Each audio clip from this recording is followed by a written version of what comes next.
does the law say about this? Paige Pate is an attorney and an expert on constitutional law.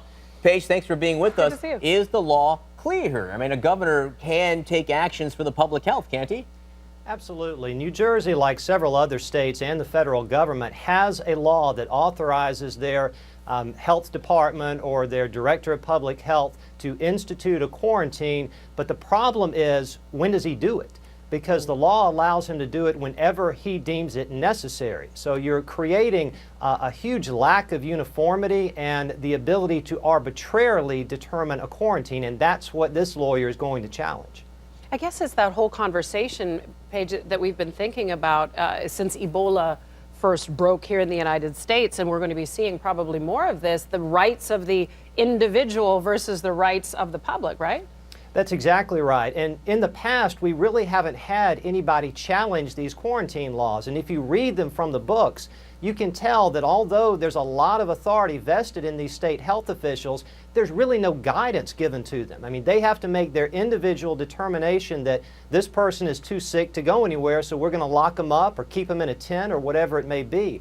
And in the past, no one has really challenged that because I don't think we've seen it applied as broadly as we're about to see in the Ebola situation. You said quarantine them, keeping them in a tent, whatever may be, but is it really whatever may be? Is there any kind of legal guidance on what you can do with them and where you can put these people? Again, is this tent with no shower and a portable toilet, is that lawful?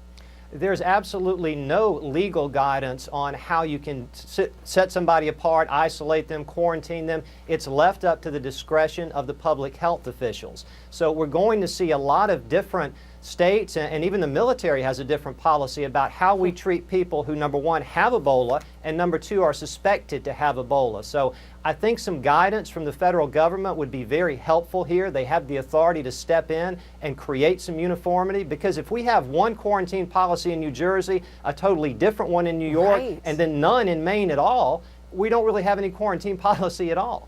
Well, and also you just brought up a good point, because things will have started overseas, then come to New Jersey where she was quarantined, this nurse I'm speaking of, and now she's going to Maine. Who knows how things will be handled there, but it does talk about that cross-border and state border issues. I'm curious how you think this is going to end. Do you think they're going to drop the suit, or do you think they'll carry on? I think they'll drop the suit, because now that she's out of New Jersey, she's no longer subject to the New Jersey quarantine protocol. I think this lawyer and perhaps other civil rights lawyers will be looking for the next case, because you have to have someone with standing, someone who's actually aggrieved by this particular protocol, someone who's in the tent, for them to be able to have a viable lawsuit. So people like that would be, for instance, the people who were in Dallas, kept in that house, or, locked in an apartment first and then put into a house. It would have to be someone in the moment?